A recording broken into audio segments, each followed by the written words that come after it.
Alrighty. Hello, hello, hello. How are you, beautiful people? Yes, it is that time, or at least that's the time that I think it is. The Facebook Live time. Welcome, everyone. Today is my day 25 of my 30-day challenge. Coming to the end pretty quickly here. But is it the end, though, really? That's why I've been practicing so I can continue. So we shall see where it goes. Um, but today I tapped in, meditated on it, and I got a very strong message that the message that I'm putting here today in our description box is the one that everybody needs to listen to. Or at least I need to listen to it, and therefore I'm going to broadcast that one out. But it is the difference between service and obligation. Even the words themselves already create a certain energy behind each one. But this is a question that I not only struggle with, but it's one of those questions that it's not that I struggle with it anymore because it's clear to me, but it's definitely one of those that it's part of my practice. It's part of the everyday practice. So, what is service? The energy of service is usually doing something for someone else in a spirit of giving without expecting anything really in return, where the end is the means itself. That's the end all be all, just to be of service. Not the easy one to do, because when you're in your development as a human being, you have to go through the egocentric side of you, especially in those beautiful teenage years. And sometimes for some people, it's hard to grow out of that mentality, understandably so. This is where, again, I say that my kids and my mom were a blessing to me in that they made me get out of that mindset. I was already pretty service oriented, but still at the same time, there was something that I would expect in return, right? And it's, again, this is not a judgment thing, it's just what the energy is. So, service, again, you expect something, you don't expect anything in return. It's a very giving energy. It comes from a space of a full cup. So, for example, when we think about volunteer work, when people go and do volunteer work and they do it for the joy of it, for knowing that they are making someone else's life better, and they do it because it brings them joy, that is the energy of service. The energy of obligation is heavier energy. Even the word itself, again, it's an obligation. I don't want to do it and I have to do it. Like school for my boys in the morning. They don't understand that, and that's okay. They're children. It's part of the developmental process. They're not, the value of school never hits until you're an adult. But the thing about obligation is that it can suck our energy if we're not aware of that. So, for example, when I'm running around at home, and today I had to go take mom to a doctor's appointment because she has these things that she needs to just taken care of periodically. And that means that I have to basically take the whole day just for this. Of course, at the beginning, it was just, it's an adjustment because I was already having to do the stuff for my boys. Now I'm adding this one on top. And while the boys are at school, I take advantage of that time to do writing, to get ready, to do all the other things, go grocery shopping, all those other things. Hello, Christina. I saw a comment today. Yay. They're popping up apparently. Yay. So one of the things with obligation, taking mom to go to see the doctor, and then of course she enjoys going to lunch with me. So I have to go with the mindset, okay, now we're going to do lunch as well. So again, it's a pretty good 4-hour chunk. And on top of that, it's one of those, she walks very slowly. And there's nothing like being slowed down when you've always been on the run or having to do things. And I'm one of those, I am type A. I love getting stuff done. I remember being at the university and I would, and we had class, we only had 10-minute spans to get from one classroom to the next. And sometimes we were in a different building. And I wore my heels and it was hilarious because all my students knew when I was coming because it was like taki taki taki taki taki. And then if my students wanted to ask me questions, I'm like, I'm walking. You got to come with me. Let's go. And it was hilarious how going from that energy to my mom sometimes needs a walker because of her spatial with the aneurysm that she had, which was pretty severe. Again, she's a walking, talking miracle. It's a slower process. It's a putting everything in the car, taking everything out of the car. She has anxiety in other places, so she needs to use the restroom. So every time we sit anywhere in a restaurant, we make sure that the table is close to the restroom for her because she has to get up at least a couple of times, maybe even 3 times to use the restroom. And each time it takes her time to come back, and she puts a little mask on and goes to the bathroom and everything. So if I'm going in with the energy of obligation, resentments can be easily brought in because then it's like, I have to do this and I don't want to do this and I'm annoyed. And in all honesty, there are moments when that pops up for me. But what I've learned to do is that I know that that annoyance is mine, not hers. And where it comes from, or not because of the situation itself. It's there are moments when I can regress back to those little resentments that I got from before her stroke. All those little things that are still down there somewhere in the shadow side of me that I still have to look at. Where I feel, for example, when she'll say something beautiful actually about me, but she's like, oh, it's from the Medina side. And thank you, my love. It's from the Medina side. And for me, my trigger is I get annoyed because it's taking away something that's what I am and who I am and putting it on somebody else, the family. And it's really interesting. Watch when you, again, walk the talk, you end up watching yourself, watching your heart. And when you start hearing that little voice of like, how dare she? And it's funny now, of course, but when I'm in it, I'm in the emotion. And at the same time, I'm trying not to pass that on because I know that when you feel a specific way, people around you feel it. They know when you're mad. And this is where I say we're all antennas. We've all had to learn how to clean our energy fields whenever we are upset. I envision sending all that to Mother Earth, just go out through my feet. That's one of the things I do, or I send it all the way up to God, seventh plane, creator, universe, whatever. Let that go right now. It works, at least for me. And I can take a deep breath and recenter.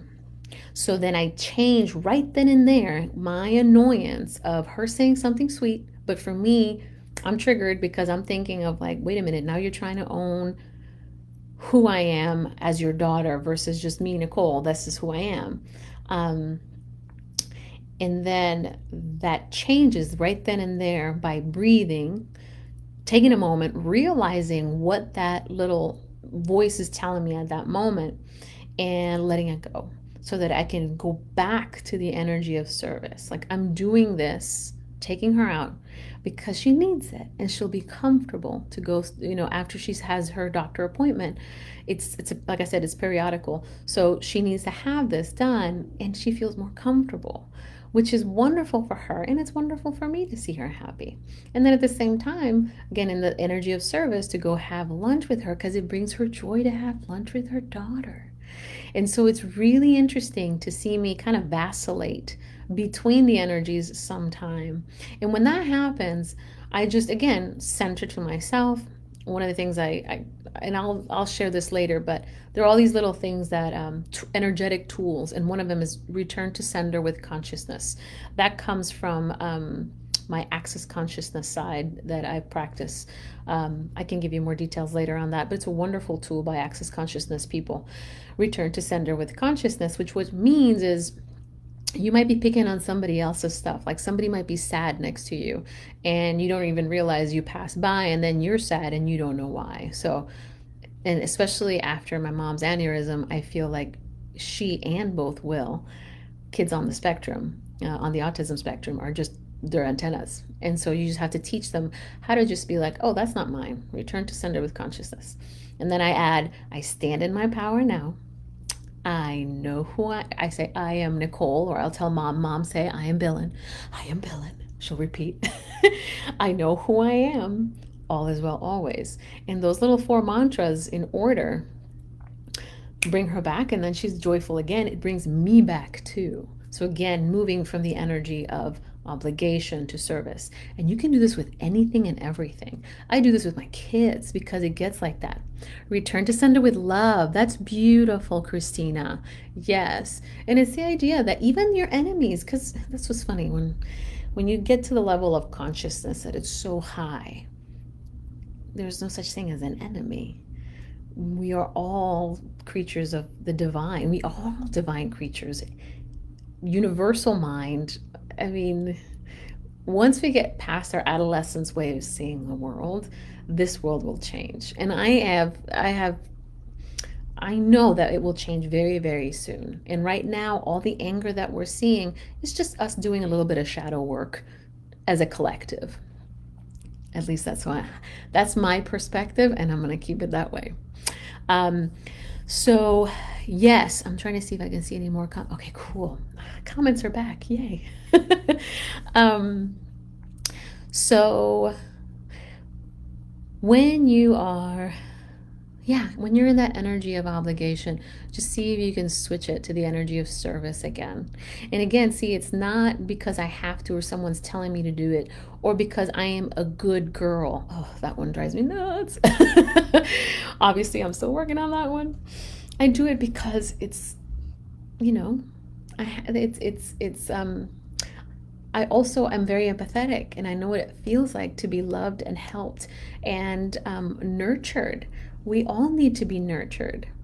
Oh, Jessica. Oh, love. Yes, I have been feeling, I get it. I've been feeling this too, and this is why I talk about it. You're welcome. So make sure that also if you're, this is all for all my mamas really, and all my papas, everybody that's doing the caregiving of some sort.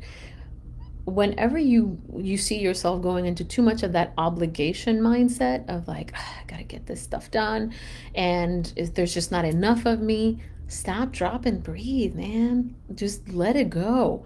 Because if you continue on that path, it's okay if it needs to get done. But can you, seriously, this is why I say walk the talk, practice. Just step for just a second. I do this at home, and it's the funniest thing because when the kids see me and all I do is just, and they're like, Mama, I'm like, just give me a second. But it's the cutest thing because they know. Mama, are you upset? Yes, but I'm going to be okay. I still love you with all my heart and soul forever. That's how Stevie likes to say it. But I need to calm down. I'm upset. And I'm upset because I'm not getting the help I need. I need y'all to put your shoes on. And you guys aren't putting your shoes on. How can this get any easier? What do you think, guys?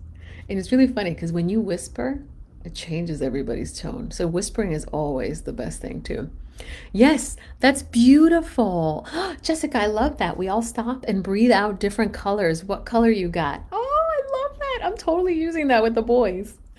I could see Stevie's always going to be yellow. He loves gold. So it's probably, we'll see though. You never know. So yeah, it's all about the practice, and nothing is wrong with you if you get upset.